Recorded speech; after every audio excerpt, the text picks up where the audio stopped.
آوازیں حسیات کا ہی مجموعہ ہیں۔ سنانا اور سننا، احساس نکال دیں تو سبھی ختم ہو جاتا ہے۔ گونگا بھی بہرا بھی بات پہنچاتا ہے اور بولنے سننے والا بھی بات نہیں پہنچا پاتا۔ اس میں الفاظ کا نہیں، احساس کا فقدان ہوتا ہے۔ ہم اشارے بھی تو سنتے ہیں، ہاتھ کے، آنکھ کے اور دھڑکنوں کے۔ ہم کہتے ہیں احساس کی بھی زبان ہوتی ہے۔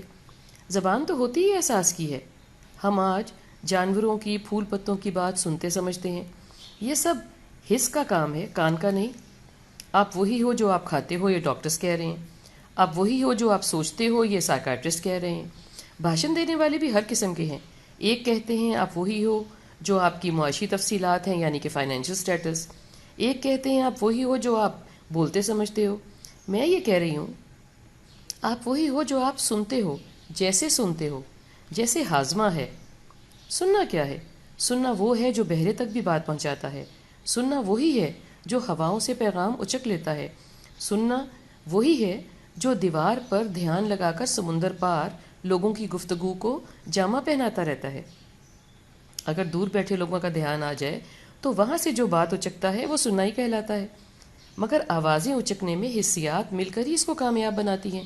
ہمارے سینسز کمزور ہوں تو ہم تک لفظ بھی پورے نہیں پہنچتے، اور بات تو ہے ہی سماعت کی، حس کی محتاج۔ حس کی سمجھ ہی اصل سمجھ ہے جو نہ بھی چاہیں تو بھی کام میں لگی رہتی ہے۔ سننا ایک حس ہے۔ ہم سننا محسوس کرتے ہیں، صرف کان سے نہیں۔ ہماری جست خاکی کے ہر روئے پر سینسرز لگے ہیں۔ ہمارا ہر عضو سنتا ہے، محسوس کرتا ہے، سٹور کرتا ہے اور اس پر نظر ثانی کرتا ہے۔ آپ محسوس کرنا کہہ لیں۔ ہمارے سینسرز ان آوازوں کو بار بار سنتے اور فلٹر کرتے اور ناپتے تولتے رہتے ہیں، ری وزٹ کرتے ہیں۔ ہم آوازوں کو محسوس کرتے رہتے ہیں۔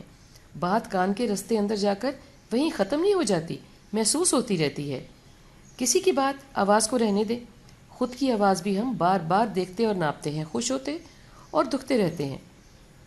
ہم تک بات کا احساس پہلے پہنچتا ہے اور بات بعد میں، پھر اس میں سے ہم جمع تفریق کرتے رہتے ہیں خود کی سمجھ اور حالات کے مطابق۔ دیکھیں نا، سب ایک سی بات سنتے ہیں اور کہتے ہیں نہیں نہیں یہ کہا اور یہ نہیں کہا۔ کہا وہی ہوتا ہے، جیسے مثلاً جی آپ کون ہیں؟ ہر اس کے معنی خود کی حس کے مطابق نکالتا ہے۔ کوئی کہے گا یہ میرا نام پوچھ رہے ہیں، کوئی کہے گا یہ کہہ رہے ہیں آپ کہاں سے آ گئے، کوئی کہے گا یہ چاہ رہے ہیں میں چلا جاؤں، کوئی سمجھے گا یہ کہہ رہے ہیں کس کے ساتھ آئے ہیں۔ ہم آوازوں میں جواز ڈھونڈتے ہیں۔ ہم آوازوں کو ادھیڑتے ہیں، سیتے ہیں، رفو کرتے ہیں اور زندہ بھی کرتے ہیں۔ ہم ہی آوازوں کو موت کی نیند سلا دیتے ہیں۔ بھلا کیسے؟ ہم خود کے سننے کو فلٹر لگا دیتے ہیں، ایسے جیسے پیارے نبی کی آواز پیغام اور دعوت پر کفار نے لگا دیے تھے۔ فلٹر لگ سکتے ہیں، فلٹر فائدہ مند بھی ہوتے ہیں، ظاہر ہے خود کی عقل اور سمجھ کے مطابق۔ ریسیور ہم جسم سے نکال نہیں سکتے، وہ ہم میں اللہ نے گون دیے ہیں، یہ صحیح اور غلط کی پہچان کراتے ہیں۔